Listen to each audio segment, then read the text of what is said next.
कहानी पंगुवास। लेखक डॉक्टर घनश्याम आसुदानी। वाचक स्वर रिंकी शर्मा। उन दो लोगों ने उसे बड़ी सावधानी से बिस्तर पर रख दिया।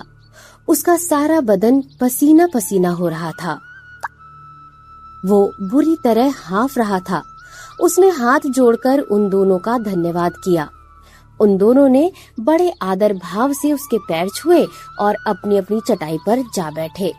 मुश्किल से 10 बाय 10 के उस छोटे से बिना खिड़की वाले सीलन भरे कमरे में कुल 12 कैदी थे।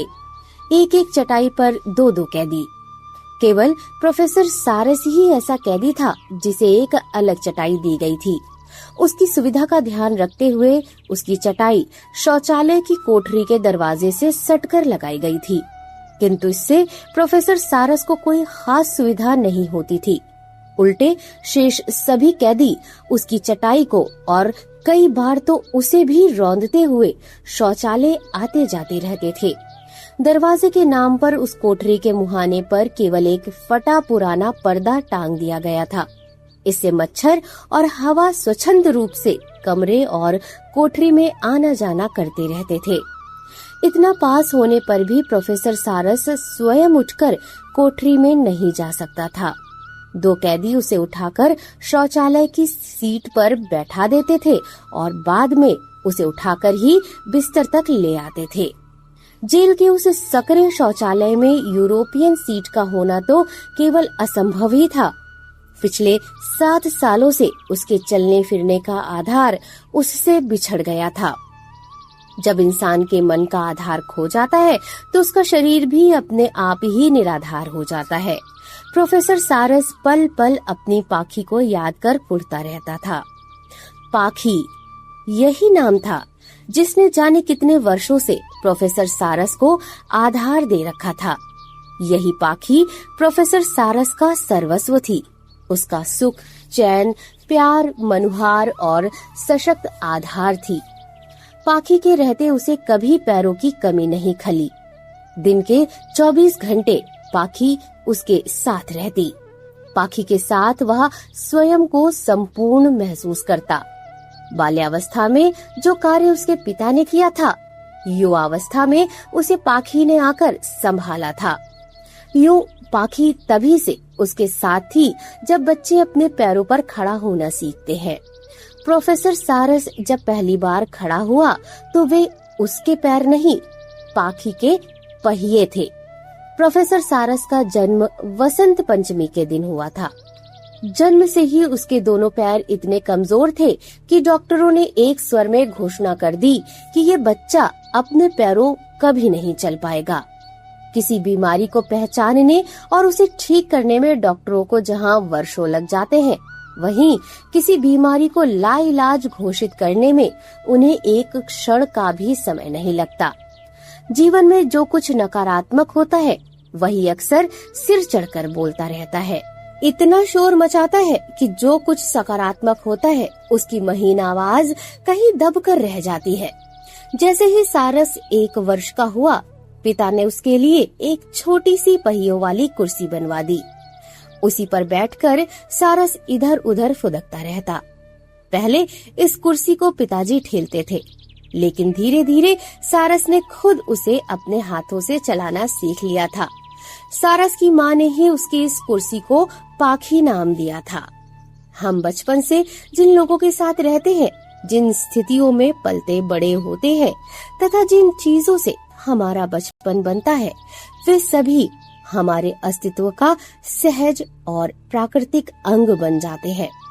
सारस ने भी जब होश संभाला तो यही देखा कि संसार में कुछ लोगों के पैर होते हैं और कुछ लोग व्हीलचेयर के सहारे चलते हैं।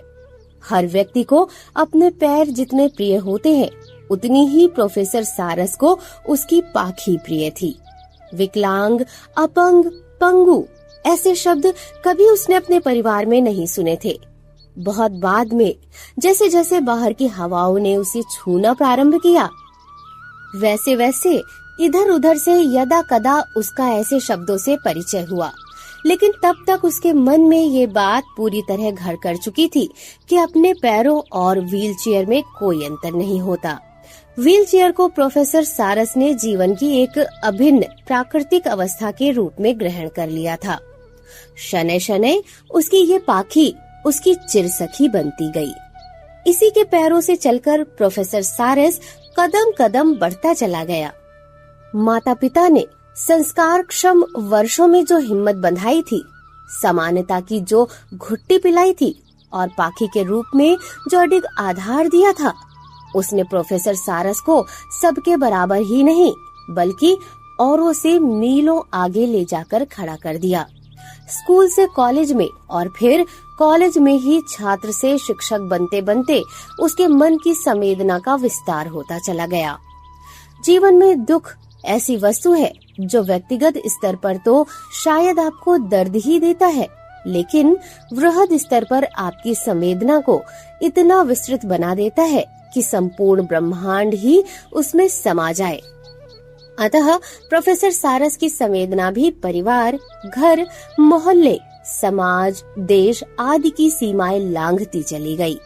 उसके घेरे में विकलांग थे, उसके छात्र थे, गरीब दीन दुखी थे, पशु पक्षी थे और भी जाने कौन कौन और क्या क्या। कक्षा में छात्रों को जो कुछ पढ़ाता उससे कहीं अधिक वह पेड़ के नीचे बने गोलाकार चबूतरे से अपनी व्हील चेयर टिकाए अपने आसपास इकट्ठा हुए छात्रों को समझाता। देश दुनिया का कोई ऐसा संवेदनशील विषय या क्षेत्र नहीं होता जिस पर प्रोफेसर सारस की अपने छात्रों से खुलकर चर्चा नहीं होती। पहियों पर चलने वाला प्रोफेसर सारस देखते ही देखते सभी छात्रों का दुलारा बनता गया। उनका बस चलता तो वे उसे उनके पहियों से उठाकर अपने कंधों पर लेकर घूमते। कॉलेज की एक छात्रा अनजाने ही उसके करीब आती चली गई और शीघ्र ही समय ने उन दोनों को उस सूत्र में बांध दिया जिसे संसार की भाषा में विवाह कहते हैं। ये एक अनपेक्षित किंतु सुखद संयोग ही था कि प्रोफेसर सारस की जीवन संगिनी का नाम भी वही था जिसके संग वे अब तक की जीवन यात्रा तय करता आया था। अतः अब उसकी पाखी ने दोहरा रूप धर लिया था, घर में भी पाखी और बाहर भी पाखी। उन्हीं दिनों उड़ीसा, छत्तीसगढ़, आंध्र प्रदेश आदि राज्यों में तथाकथित नक्सली आंदोलन जोर पकड़ रहा था। आदिवासियों के ही कुछ पढ़े लिखे युवक और युवतियां अपने तथा अपने समुदाय के अधिकारों के लिए आवाजें उठा रहे थे। सदियों का पिछड़ापन उन्हें चुभने लगा था। आधुनिकता की हवाएं जंगलों की बीहड़ता से कहीं ऊपर आसमानों से होती हुई उन अबूझ इलाकों में भी बहने लगी थी। संसार की बिजली की चकाचौंध की कुछ किरणें आदिवासियों को भी दिखने लगी थी। स्वच्छंद पानी का स्वाद कभी कभार बोतलों में बंद होकर उन तक भी पहुंच रहा था। कुछ जवान बच्चे किताबों की कोरी गंध भी वहां ले आए थे। आकाश की वाणी भी दूर कहीं गूंजने लगी थी। विद्रोह के बीज जड़ पकड़ रहे थे। नीति निर्धारकों के दिमागों का अंधेरा अभी तक कम नहीं हुआ था। उनकी बाजी में आदिवासी अब तक एक प्यादा ही बना हुआ था। संसार में किसी भी वस्तु को यदि आवश्यकता से अधिक दबाकर रखा जाए तो या तो वह पूरी तरह कुचल दी जाएगी या फिर मौका पाते ही वो विकराल रूप धारण कर खड़ी हो जाएगी। सदियों के दमन के बाद उठी आदिवासियों की ये पुकार धीरे धीरे सारे देश में गूंजने लगी। सरकारों ने इसे नक्सलवाद का नाम देकर दबाने का भरसक प्रयास किया, किंतु अब ये चिंगारी दावानल बन चुकी थी। इसे बुझाना अब आसान काम नहीं था। प्रोफेसर सारस और उसके छात्रों में भी अक्सर इस आंदोलन को लेकर चर्चा होती रहती थी। शहर में कुछ आदिवासी युवकों ने संस्थाएं बनाकर इस आंदोलन को समर्थन देना प्रारंभ कर दिया। उनमें प्रोफेसर सारस के कई छात्र भी शामिल थे। फिर प्रोफेसर सारस की सहृदय संवेदना भला कब तक अछूती रहती। प्रोफेसर सारस भी अपने छात्रों के संपूर्ण दल बल के साथ आदिवासियों के अधिकारों की लड़ाई में कूद पड़ा। तथाकथित सभ्य और संभ्रांत समाज में एक और पाखी की उंगली थामे तो दूसरी ओर उसी के पैरों पर चलते चलते प्रोफेसर सारस खूब जान चुका था कि जो व्यक्ति या समूह समाज से थोड़ा भी अलग या कमजोर हो तो उसे दबाने में ये समाज कोई कसर बाकी नहीं रखता। विकलांग, आदिवासी, गरीब, बीमार, कोई भी तो समाज से समान अधिकार नहीं पाता है। ये सभी क्यों, समाज का आधा हिस्सा कहलाने वाली नारियों को समाज ने कितने अधिकार दिए हैं। हर साल 8 मार्च को नारी के नाम पर तालियां बजवाकर तथा नारी शक्ति के नारे लगवाकर वो खुश हो जाता है। प्रोफेसर सारस की संवेदना में चुंबकीय आकर्षण था। उससे आदिवासी समर्थक सारे छात्र एक एक कर उसकी ओर खींचते चले आए। कुछ ही समय में विश्वविद्यालय का वो कॉलेज नक्सल आंदोलन का प्रमुख केंद्र माना जाने लगा।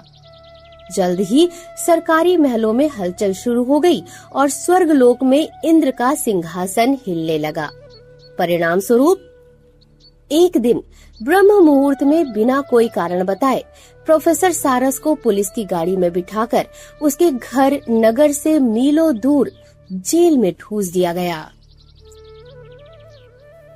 कानून की श्रेष्ठता और न्याय की पवित्रता में विश्वास रखने वाला प्रोफेसर सारस पूछता ही रहा कि उसे किस अपराध के लिए गिरफ्तार किया गया है। दूसरे दिन न्यायालय में प्रोफेसर सारस ने स्वयं न्यायाधीश के सामने कानून की धाराएं गिनवाई, न्याय की दुहाई दी, मानव अधिकारों की बात की, किंतु न्याय की देवी की आंखें अंधी ही रहीं और न्यायाधीश के कान बहरे। जेल में भारी मन और भरी आंखों से पाखी अपने दोनों रूपों में मिलने आई। दोनों बहुत देर एक दूसरे की ओर यूं निहारते रहे मानो अनंत काल तक एक दूसरे की छवि आंखों में बसा लेना चाहते हो। दूसरे रूप में पाखी बंद दरवाजे के सामने लड़खड़ाते पहियों से अपने बाबा का इंतजार करती रही। उसके पहियों में कुछ ऐसी कंपन थी कि अभी वह प्रोफेसर सारस को उसके पैर लौटा देगी और पलक झपकते उसे अपने छात्रों के बीच पहुंचा देगी। जल्द ही समय ने आवाज दी और उसकी आंख खुली। दोनों अपनी अपनी हसरतें लिए अंतर ध्यान हो चुकी थीं। प्रोफेसर सारस ने अपनी समस्त अच्छाइयों के साथ कानून पढ़ा था और उसे उसी मासूमियत के साथ छात्रों को पढ़ाया भी था। वास्तविक धरातल पर उसका जो रौद्र और विभत्स रूप होता है उससे शायद वो अभी पूरी तरह परिचित नहीं था। इसीलिए जिंदगी की आधी सदी गुजर जाने के बाद भी उसे कानून की निष्पक्षता और न्याय व्यवस्था की पवित्रता पर अब तक विश्वास था। उसने अपने बाल सखा समीर जोशी को न्यायालय में अपनी पैरवी करने के लिए कह दिया था। न्याय तंत्र की धीमी चाल से भी अधिक धीमी रफ्तार से दिन गुजर रहे थे। प्रोफेसर सारस को दिन में कई बार किसी अनावश्यक सामान की भांति एक स्थान से दूसरे स्थान पर हिलाया जाता। हर बार जब उसे 2 कैदी अपने हाथों से उठाते तो अनायास ही कहीं से उसके पैर उगाते और वह बड़ी बेचैनी से अपने कमजोर पैरों को जोर जोर से हिलाने लगता, मानो वो अभी धरती पर उतरकर दौड़ पड़ेगा। इससे उसे उठाने वाले कैदियों की मुश्किलें और बढ़ जाती। दरअसल ये उसकी पाखी थी जो उसे इस तरह दूसरे के कंधों पर नहीं देख पाती थी। वो हर बार सारे बंधन तोड़कर उसके पैरों में आ समाती थी। जब जब वह इस तरह अदृश्य रूप से प्रकट होती, प्रोफेसर सारस उसके अस्तित्व को भली भांति महसूस करता था। प्रोफेसर सारस ने समीर जोशी से कहा कि वो न्यायालय से अनुमति मांगे कि उसकी पाखी को उसके पास रहने दिया जाए। उसके बिना वह वास्तव में पंगु हो जाता है। समीर अपने इस मित्र का दर्द खूब समझता था। उसने अपनी ओर से पूरा प्रयास किया कि प्रोफेसर सारस को पाखी मिल जाए। जज साहब, जीवन में किसी दूसरे पर आधारित रहना एक अत्यंत पीड़ादायक स्थिति होती है। पराधीन को सपने में भी सुख नसीब नहीं होता। दूसरे का सहारा लेते लेते व्यक्ति शरीर से ही नहीं मन से भी विकलांग होने लगता है। कोई भी दूसरा व्यक्ति, वो कितना भी करीबी और सहृदय क्यों न हो, किसी अन्य का बोझ आखिर कब तक उठाएगा। प्रकृति ने जो कमी दे दी है उसे व्यक्ति अपनी अन्य क्षमताओं तथा उपलब्ध साधनों द्वारा पूरा करने का प्रयास करता है। किसी दृष्टिबाधित के लिए उसकी लाठी और किसी अस्थि विकलांग के लिए उसकी व्हीलचेयर उसके शरीर का ही नहीं, उसके संपूर्ण अस्तित्व का अभिन्न अंग बन जाते हैं। वो कदम कदम अपनी चिरसखी के साथ विचरता रहता है। उसका आगे बढ़ता हर कदम उसकी पाखी के साथ बढ़ता है। अपनी पाखी के बिना प्रोफेसर सारस अधूरा है। उसे किसी जिंदा लाश की तरह हर बार उठाया जाता है। कानून की नजर में उसका अपराध जो भी हो, जेल की कोठरी में तो वो स्वयं की नजरों में ही गिर जाता है। जब उसे दूसरों के कंधों पर सवार होकर पाखाने जाना पड़ता है, अपनी पाखी के बिना वो सचमुच अकेला हो गया है। कानून भी यही कहता है कि एक विकलांग व्यक्ति को किसी भी अवस्था में ऐसी सब वस्तुएं उपलब्ध करानी चाहिए जिनसे उसका जीवन सुगम्य हो सके। मानवीय आधार पर भी मेरे मुवक्किल को व्हील चेयर तुरंत उपलब्ध करा देनी चाहिए।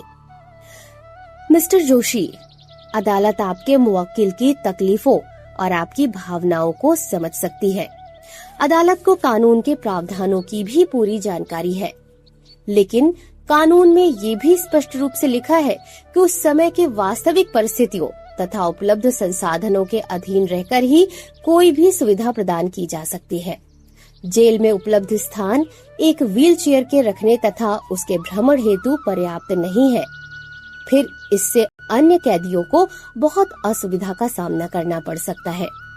पहले से ही स्थान की कमी के चलते जेल के हर कमरे में क्षमता से अधिक कैदियों को रखा गया है। प्रोफेसर सारस की शारीरिक स्थिति को ध्यान में रखते हुए विशेष सुविधा के रूप में उन्हें बैठने सोने हेतु अलग चटाई की व्यवस्था कर दी गई है।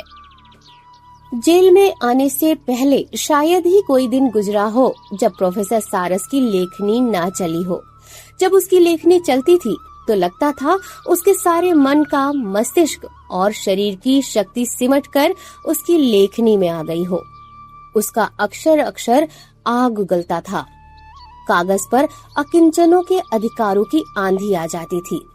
उसकी ज्वलंत वाणी को पढ़कर सदियों से सुप्त पड़े हृदयों में भी हलचल होने लगती थी।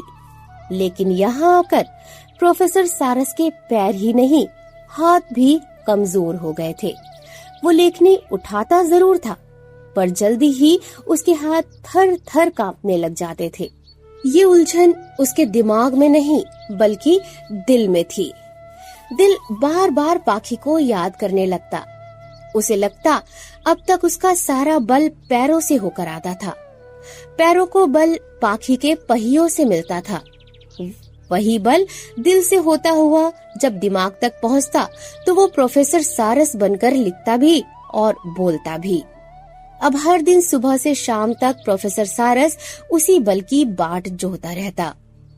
7 वर्ष तक कानून और न्याय अपनी मंथर चाल से चलते और क्षण क्षण पैतरे बदलते रहे। कभी कोई आशा की किरण जगमगा उठती तो कभी घना अंधेरा घेराता। प्रोफेसर सारस का अपराध एक ही था, जो अपने स्थान पर कायम था, किंतु बदलती सरकारों के साथ मंत्री बदलते रहे, नए नए कानून बनते बिगड़ते रहे और नए नए न्यायाधीश हर रोज उनका नया नया अर्थ लगाते रहे। गुजरते हुए हर पल के साथ प्रोफेसर सारस एक एक इंच अधिक पंगु होता चला गया। एक दिन सुबह जब समीर जोशी आया तो उसके हाथ में एक कागज लहरा रहा था। कागज के सारे अक्षर मानो सजीव होकर उसके चेहरे पर उतर आए थे। उसने आते ही प्रोफेसर सारस को उठाकर पहले तो अपनी बाहों में भर लिया और फिर बिना कोई देर किए उसे उसकी पाखी को सौंप दिया।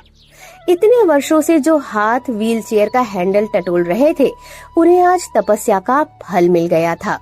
प्रोफेसर सारस को अपना खोया हुआ बल मिल गया था। कानून ने उसे निर्दोष मुक्त कर दिया था। बिना एक क्षण की भी देर किए प्रोफेसर सारस ने व्हील चेयर का हैंडल घुमाया और ठीक उसी जगह पर पेड़ के नीचे चबूतरे के पास आकर रुका, जहां उसके छात्र उसकी राह देख रहे थे। छात्रों ने चारों ओर से अपने प्रोफेसर सारस को घेर लिया। प्रोफेसर सारस के चेहरे पर स्नेह और उल्लास की आभा उभर आई थी। कानून द्वारा निर्दोष बरी होने से भी कहीं अधिक उसे इस बात की खुशी थी कि आज उसका 7 वर्ष लंबा पंगुवास समाप्त हो गया था। कहानी पंगुवास समाप्त।